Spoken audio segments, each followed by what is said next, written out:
All right, YouTube, how you doing? Welcome back to the channel. It is Thursday, August 29th. We got an 11-game MLB slate to dive into in today's video. Like we always do, we're going to go through each and every one of these games. I'm going to give you my lean on the side. I'll give you my lean on the total. We'll talk about any other plays, like player props that we like within the game as well. But as always, all of my final plays, so what I'm rolling with myself, if you do want to fade me, all of those plays are going to be listed in the pinned comments. So make sure to keep an eye on that. In terms of last night, a nice little bounce back night. 2 nights ago, we get reverse swept. Last night, we go 3-1. Astros come through for us. The Dodgers team total, they come through for us. The Rays, Mariners, Nerfy, that cashes as well.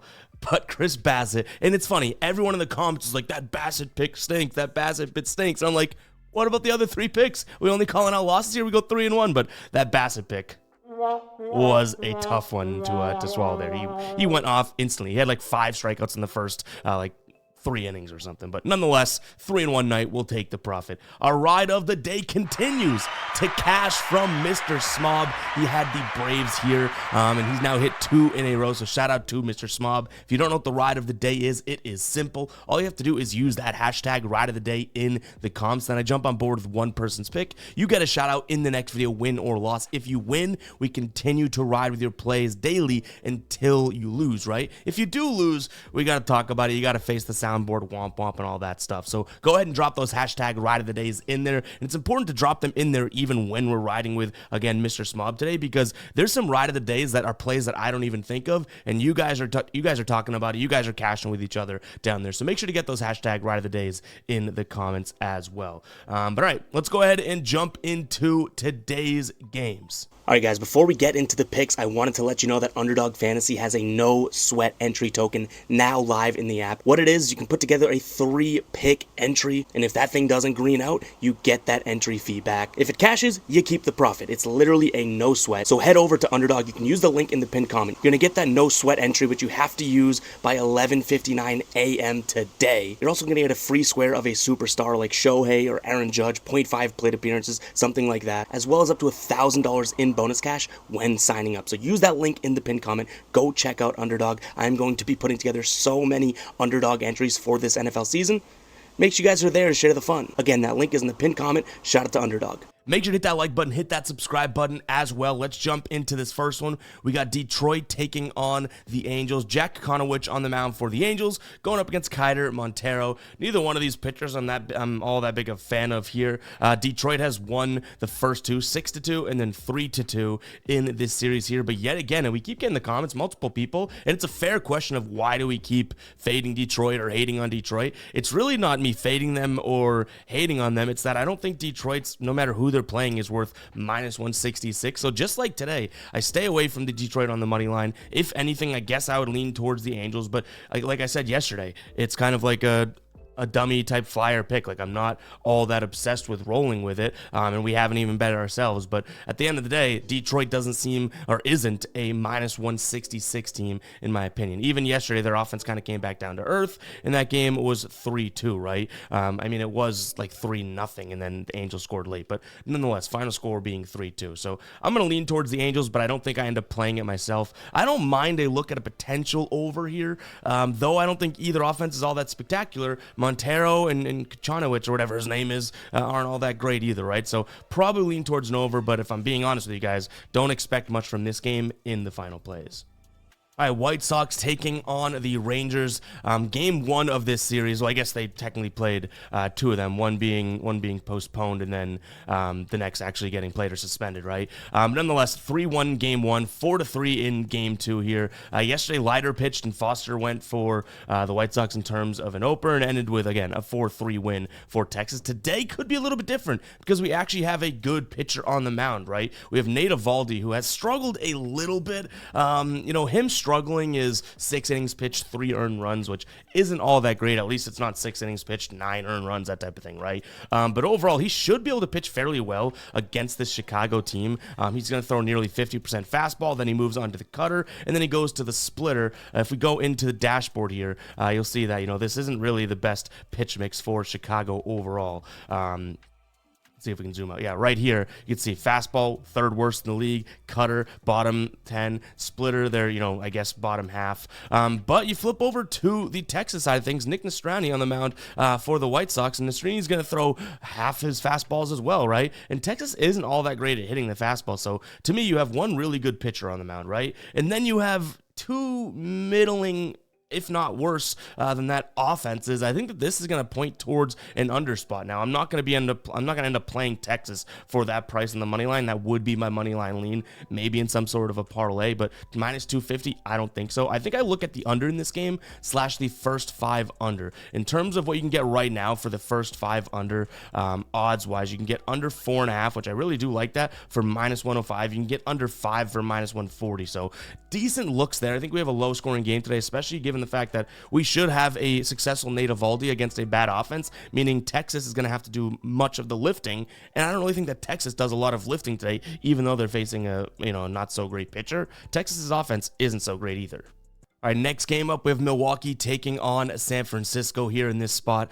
In terms of who's starting, we have Aaron Civale going up against Hayden Birdsong. I don't know how confident I am in either one of these offenses, though we've seen kind of high-ish scoring games, 5-4, 5-3 so far in this series. To me, it's been like, and call me crazy, but it's been like worse pitching. Now, Peralta pitched okay. I think he pitched, 6 innings yesterday, but overall, it's been like the pitching just hasn't been spot on. He was the first pitcher in this series to go past the 5th inning so far. So to me, you have Civale on the mound, who really hasn't been all that locked in terms of innings pitched, right? His last start was against Oakland. He went 4 innings, 3 earned runs, 4 walks. Like, he didn't have his best stuff. Hayden Birdsong has gone 5 or less innings in his last 3, his last 5 starts. So it's like he hasn't been pitching phenomenally. Now, he's not letting too many guys on bases. Even I'm not giving him credit for his last start against Seattle.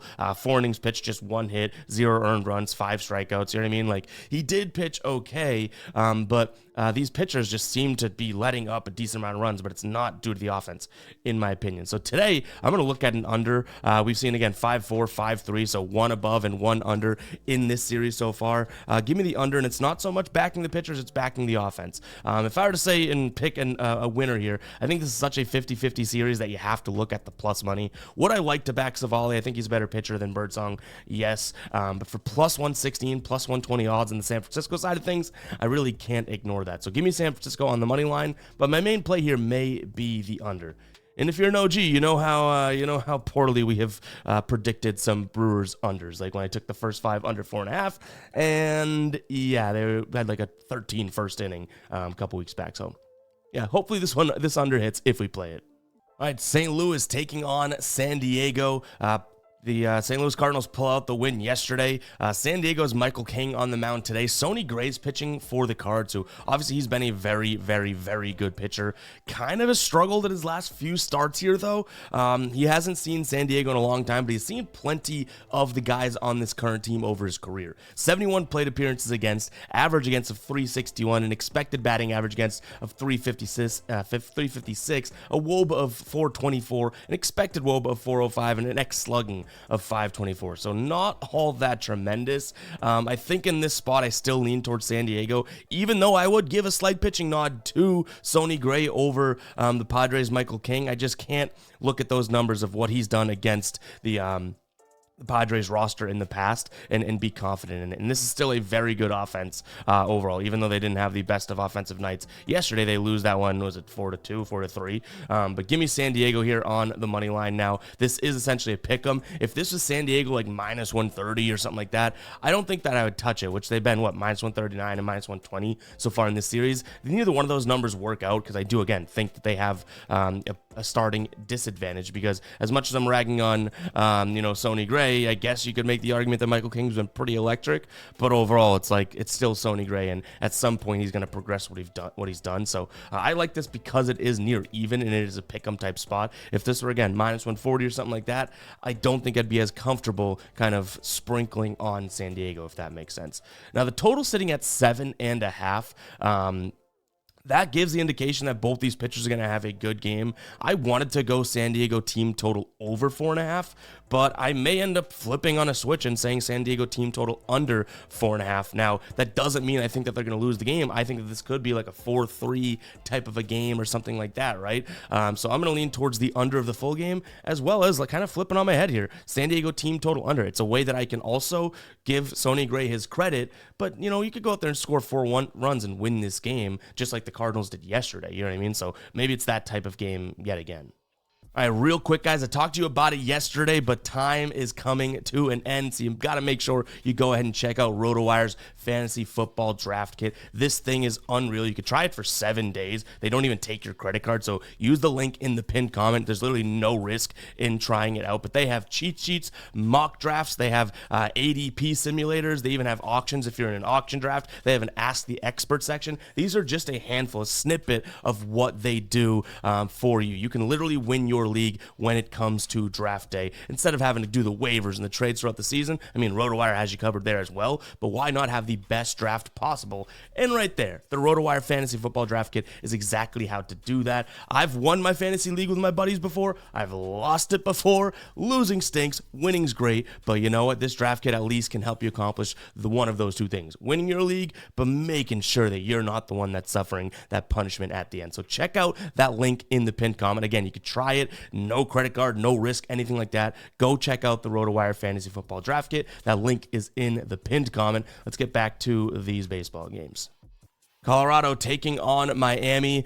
Bradley Blaylock listed to start for Colorado, going up against Valente Belozo. Another spot in which I think I just stick to my guns in this. Now, I have predicted this game like crap, or this matchup like crap throughout this series. Yesterday kind of came to fruition. I liked Colorado in the under. That's how I leaned for the first 2 games, and it I guess worked one of the 2 times. The day before was terrible because Miami ends up coming back. I think I lean in the same position today, but don't know if I'm going to have the cojones to bet on Colorado. Much like I said, I don't like Detroit at minus 160 and beyond. Colorado, a 50-84 team on the season, right, in terms of their record, minus 130 does not seem like it's the smartest bet. Now, they're going up against a team that's 48-85, so yeah, I guess they are the better team. They're playing at home, but these are such bad teams that it wouldn't surprise me at all for them to split the series and go 2-2 in a 4-game series, which if Miami wins today, that's the case. I still lean Colorado because I really fully can't get to the Miami side of things whatsoever. Like even trying to, I can't get there.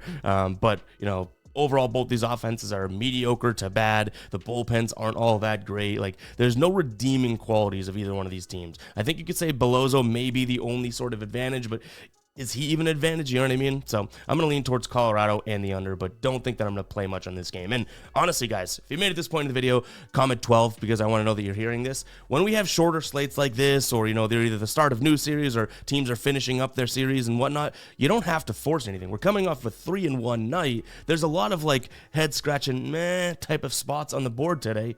Why force that? It's a long season. We're, not at the tail end, but towards the end of it. We've been patient all year long, and it's worked out for us. So be conservative when you feel like you need to. We don't need to force any plays. Like this Colorado-Miami game and like that Detroit-LA game, seems like if we just wanted action on those, they'd be a force. So comment 12 if you made it this far in the video, because I want to know who's hearing that, because I think it's important to hear when sports betting, especially if you're in a hole from last night. This may not be the slate to dig yourself out of. You got to be patient and kind of, capture the moment when that moment's in front of you. All right, Arizona taking on the Mets. So far in this series, they've split in 2 very similar ways. Game number 1, the Mets win 8-3. Game number 2, Arizona wins 8-5. This one, to me, just comes down to the bats here, because you have 2 pitchers on the mound that, though you could look at their season-long numbers and say, kind of middle of the pack, right? David Peterson and Ryan Nelson are both pitching very well as of late. In his last 5 starts, David Peterson has a 1.2 ERA. He's averaging over 6 innings pitched per game. Ryan Nelson, in the same boat, 6.1, so 6 1/3 innings pitched per game over his last 5 with an ERA of 1.8. So I like the spot for both the pitchers to be able to, kind of continue to do their thing. The problem is you have one offense, and that offense is Arizona, that is great at hitting left-handed pitchers. Second in average last 30 days, third in WRC+, third in on-base, third in OPS, fifth in slugging, and it gets even better when you look at them against lefties at home last 30 days here. Though it's a smaller sample size, nearly a 360 batting average, a 154, which is good for the first in the league in terms of WRC+. And then you have on-base first, OPS first, slugging first. So to me, this is either Arizona money line or Arizona team total over. Again, I like both pitchers. They're both doing their job as of late. So it comes down to the offense, which offense could get to the pitcher that's pitching well. And I think that their name is the Diamondbacks there. I don't mind taking a peek at like full game under, though. Like, I think one of these pitchers has a good day and one doesn't, meaning we could see like a 5-2 game, 6-2, 5-3, that type of thing. I'm just hoping it's in the Diamondbacks' favor. I'd much rather go Diamondbacks money line or Diamondbacks team total over before touching that full game under, because it doesn't fully correlate to my game plan and game script, right? But again, one of these two pitchers I think is sure to have a decent game, meaning getting to double-digit runs shouldn't be that easy for both teams.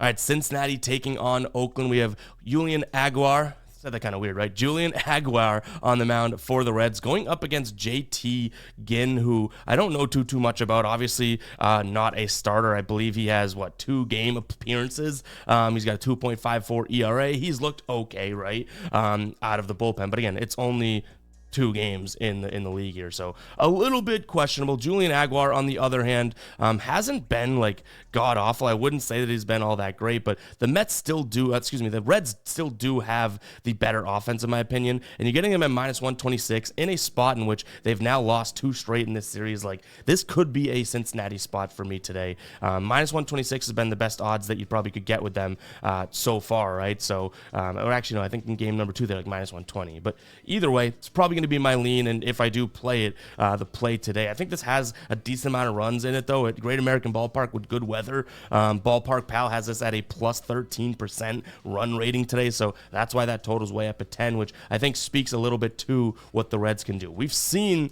Oakland score 5 and score 9, but that offense has to be due for some regression at some point. Hopefully it is today, because I actually do like the Reds, and there's a slight chance that this could be a final play, even though it's not really a team I'd like to bet on much. It could be a final play. I'd also lean towards the over, but that total at 10 is pretty damn high. All right, we faded the Phillies yesterday, and it was the move. The Houston Astros win 10-0. Spencer Spaghetti goes 7 2/3. The dude's starting to come around on me. Like, I'm starting to kind of like him here. On the mound today is going to be Charlie Morton against Chris Sanchez. Now, Sanchez is absolutely dominant at home, but slowly but surely, this Atlanta lineup is starting to hit lefties fairly well. 3rd in WRC plus over the last 30 days, 4th in OPS, on base percentage, 5th in OPS, 6th in ISO, and then 4th in slugging. So they have been looking pretty good. I do think that there's probably some validation to the idea of taking the Braves for plus 135. Now, they had to travel to Philadelphia. It's not the best spot for the Braves, but just based on how Philadelphia got crushed yesterday, there's an argument to be made that they'll bounce back. But to me, 10-0 loss is kind of demoralizing. Paying minus 150 for them, it doesn't make much sense. This is a game in which I can see both sides of it, but I think this could be sort of a 50-50 type toss-up game, right? And you're getting plus 135, plus 140 on one side. That's going to be the move for me. You look at what these two guys have done against the opposing team in their career, pretty good as well. Charlie Morton, 209 plate appearances against this current Phillies roster. He has a strikeout rate of 29%, an average against of 288, which isn't all that great, but an expected batting average against that drops back down into the average category at 253, and an expected WOBA of 313, which is okay, right? Chris Sanchez, though, also has some good numbers. I like to give it to you guys both ways.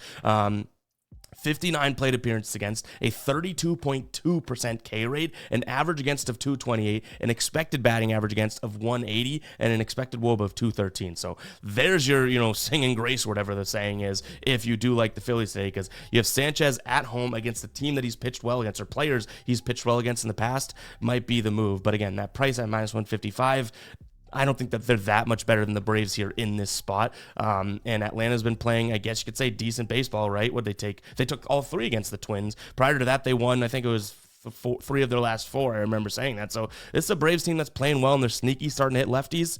for plus 130 and beyond, I think that that's going to be my lean. But I totally get someone that is on the Phillies today. I do. In terms of a total, I think I'd have to lean towards the over. If Sanchez goes out there and shuts down the Braves, they don't win this game. So in terms of correlating to me thinking the Braves are going to win, they're going to have to score some runs here, because I don't really want to rely on Charlie Morton to absolutely shut down this Phillies team. Even though he's a righty and that's the side that they've been struggling against, it's still the Phillies. And say I'm completely wrong about that 10-0 yesterday. Maybe that fires them up and they score like 5 runs today at minimum, right? So I'm going to lean towards the over, because I think there has to be runs for Atlanta to pull this one out. But I'd much rather Atlanta money line than I would the over, because again, that price tag of plus 135-ish, I think that that's a really good sort of value play on Atlanta. Even if they lose, that's the type of play that I say, well, I think it was more 50-50 than that price would indicate.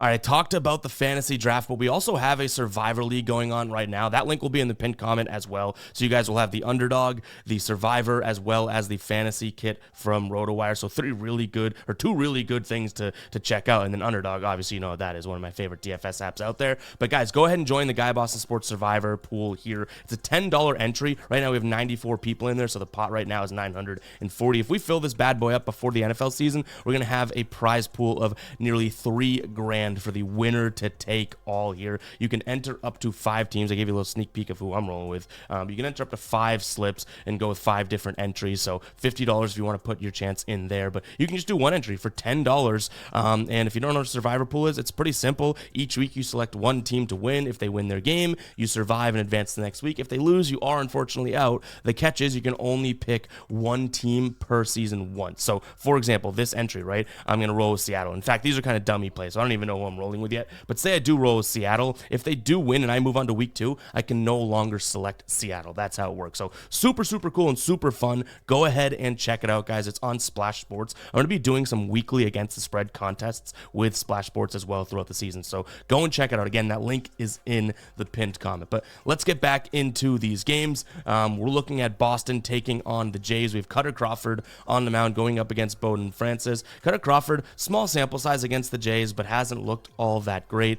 He's obviously going to throw a lot of the sweeper and the cutter, which are 2 pitches that this Jays team actually hits fairly well. But the one thing I'll say, you have a righty on the mound in Bowden Francis, and he throws 66% fastball. So the Red Sox are phenomenal against righties, and they hit the fastball well. I think the spot in which I lean towards the Red Sox now, these games have not been like, I guess you could say crazy high scoring, right? For the Red Sox, they scored 3 runs in both of them, not mistaken, right? Of the first and the third game. And then in game number 2, they scored a bunch of runs. I think it was like 6 or 7, but they have not been cashing that over 3.5 runs or anything as of late. So I think that they do kind of get to Bowden Francis here and have some success. So depending on if we can get it at 3.5 or 4.5 will be the difference maker here. But if you can get this at 3.5 for minus 140 and inside, I don't mind that spot for the Red Sox team. I think that they have a decent game today. I don't want to put full faith into Cutter Crawford. That's why I'm kind of looking at Red Sox team total, because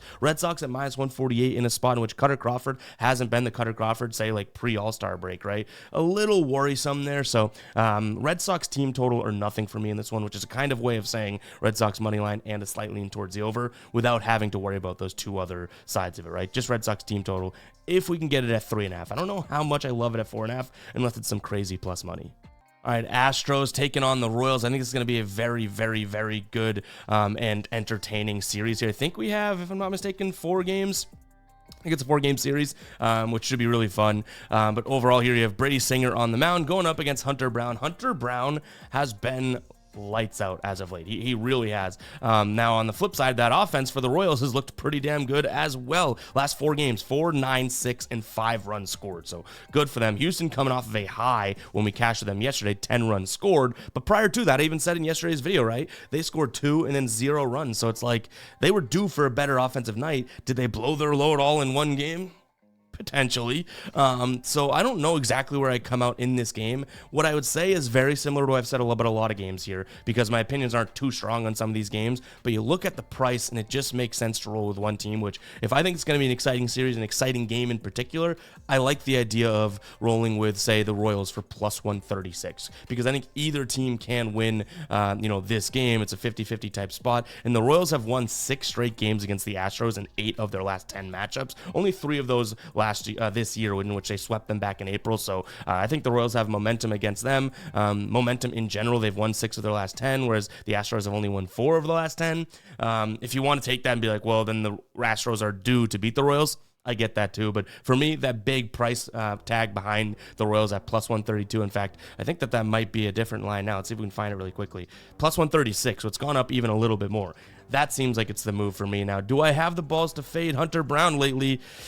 I don't know, because the dude's been pitching so well. So hopefully Brady Singer can kind of lock it in and do his thing. He's been pitching like bad start, really good start, really bad start, really good start. So not exactly the best spot you want to be in going against a Houston Astros team that may be starting to hit their stride. But I'm trusting the KC offense here to get to Hunter Brown, and we've seen what happens when Hunter Brown, the wheels fall off, right? They fall off hard. So give me Kansas City for some plus money. That total sitting at 7.5. I like the over here in this spot as well. I don't have the exact, well, I guess I was going to say I don't have the weather, which wouldn't matter in this case, right? So yeah, I think I like the over 7.5. That's definitely got a chance of being a final play as well.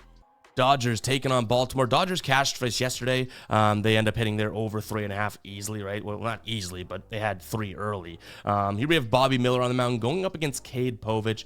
This is now different. I liked the Dodgers yesterday. We didn't roll with their money line. We just rolled with their team total, right? But they were minus 110. Today, they're minus 160-ish. Though I still think they have a huge advantage in Bobby Miller over Cade Povich, I still think that price could keep me away from it. Now, it's not like other games we've talked about, hence, or ergo the Houston and Kansas City. It doesn't put me on the Baltimore side all that much, because I still do think that this is a better Dodgers team. And Baltimore, though they're a good team as well, they've been kind of, unable to string a bunch of wins together, whereas the Dodgers have won 7 of their last 10 games. They dropped a kind of, I guess, a hoaxy one against Tampa Bay, and then lost a close one, game 1 against Baltimore. They're still on a roll, in my opinion, there. So give me the Dodgers here in this spot. Even though it's minus 162, I'd like to get this at worst in the minus 150, so maybe the line will move in that direction. The total sitting at 9. I think I might go right back to Dodgers team total over. Unfortunately, we'll have to go 4.5 today, because yesterday we had the pleasure of Corbin Burns being on the mound, so the Dodgers team total number was a little bit different. It's going to be 4.5 today, so that's probably going to be the move too. I think over 3.5 is like minus 200. So over 4.5, if it's like minus 110 and inside that, I don't mind that. That's probably a way that I play it instead of rolling with Dodgers money line, because I think to win this game, they score 5 runs today. That's how I kind of depict it. So, that's what we're rolling with. So, guys, that's going to do it for today's show. Hope you guys did enjoy. If you did, you know exactly what to do. Hit that like button. Hit that subscribe button as well. And I'll catch you guys in the next one, right? Peace out.